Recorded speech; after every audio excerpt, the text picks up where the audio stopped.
அடுத்ததா கும்பராசி சார், ஏழ்ரை சார், முடியல சார், மூச்சு முட்டுது சார் அப்படின்னு மூச்சு முட்டுறவங்களுக்கு எப்படியாச்சும் தூக்கி விடுங்க 2026ல்.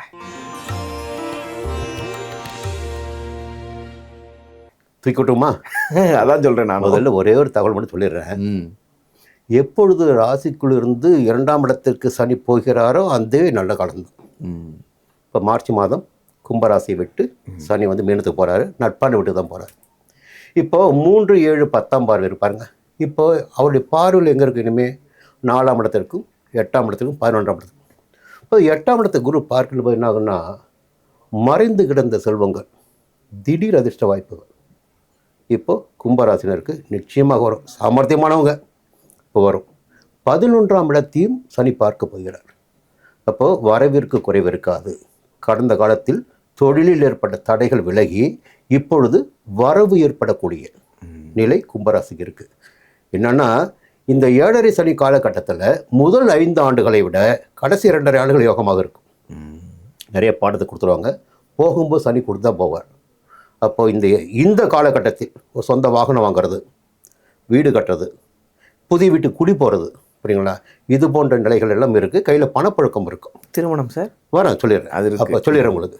ஆனால் வார்த்தைகளில் நிதானம். எப்படி மனிதனுக்கு என்ன தெரியுங்களா, கொஞ்சம் செல்வாக்கு வந்தோடனே அந்த வார்த்தையை விடுவாங்க, கொஞ்சம் மாறும். அப்போ 2ல் போய் சனி உட்காராரு. வார்த்தையே உனக்கு சங்கடம் ஆகிடும். 2 பேரை பற்றி பேசியிருப்பீங்க, அவன் வந்து வேறு மாதிரி உங்களை வச்சு செய்வான். சரி, இது ஒரு நிலைமை இருக்குதா? இப்போது ஜென்ம 5ஆம் இடத்தில் குரு சஞ்சாரம் பண்ணுறார். எப்போது? இந்த ஆண்டின் தொடக்கத்தில் மிதுனத்தில் சஞ்சாரம் பண்ணுறாரு. அப்படி பார்வை 9ஆம் பார்வை ராசிக்கு. மே மாதம் வரையில் குரு பார்வை ராசிக்கு இருக்குது. மீண்டும் அக்டோபர் மாதத்திற்கு பிறகு குரு பார்வை ராசிக்கு வரப்போகுது, புரியுங்களா. மே மாதத்திற்கு பிறகு குரு பார்வை சனிக்கு கிடைக்க போகுது. எப்படி பார்த்தாலும் சுற்றி பார்க்கணும். எப்படி சுற்றி பார்க்கணும். பார்க்கின்ற போது சனியாலும் பாதிப்பு கிடையாது, ராசிக்கும் பாதிப்பு கிடையாது, உடம்புக்கும் பாதிப்பு கிடையாது, புரியுங்களா.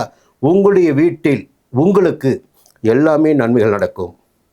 ஒரு புதிய எதிர்பார்ப்புகள் இருந்தால் நிச்சயமாக நிறைவேறும். அதே நேரத்தில் 7ல் கேது இருக்காரு. யாரையும் கிட்ட சேர்க்கும் போது ஜாக்கிரதையாக சேர்த்துங்க. கொஞ்சம் ஜாக்கிரதையாக இருக்கணும் நட்பு விஷயத்தில். அது எதிர்ப்பாளினராக இருந்தாலும் சரி. ஏன்னா 7ஆம் இடத்துல கேது இருக்கும்போது அங்கேயும் சங்கடத்தை உண்டாக்குவார். நல்லா பழகிட்டு இருப்பான் ஒருத்தன், அவன் வந்து உங்களுக்கு இழப்பை ஏற்பட்டு போயிடுவான். ஆசை காட்டிட்டு இழப்பட்டு ஒரு சக தோழனாக இருந்தாலும் சரி. ஜென்ம ராசிக்குள்ள ராகு இருக்கார். கொஞ்சம் ஆசை அடக்கிங்க. ஆசையை அடக்கிக்கிட்டால் கொஞ்சம் சுபிட்சமாக இருப்பீங்க. ஓகே, ஆசையை கொஞ்சம் அப்படி கண்ட்ரோல் பண்ணிக்கணும். கண்டிப்பாக சார். எந்த தெய்வம் சார்? இவங்களுக்கு அதே தான் சார், குலதெய்வம் தான் மெயின் வழிபாடு. எல்லோருக்கும் குலதெய்வம் என்பது மிக முக்கியம். அது பிறகு மற்ற தெய்வங்கள் எல்லாமே, புரியுங்களா. இப்போ சனீஸ்வரனுடைய வழிபாடு தான் ரொம்ப முக்கியம். திருநள்ளாறு சனீஸ்வரன் வழி சொல்கிறேன். Okay sir.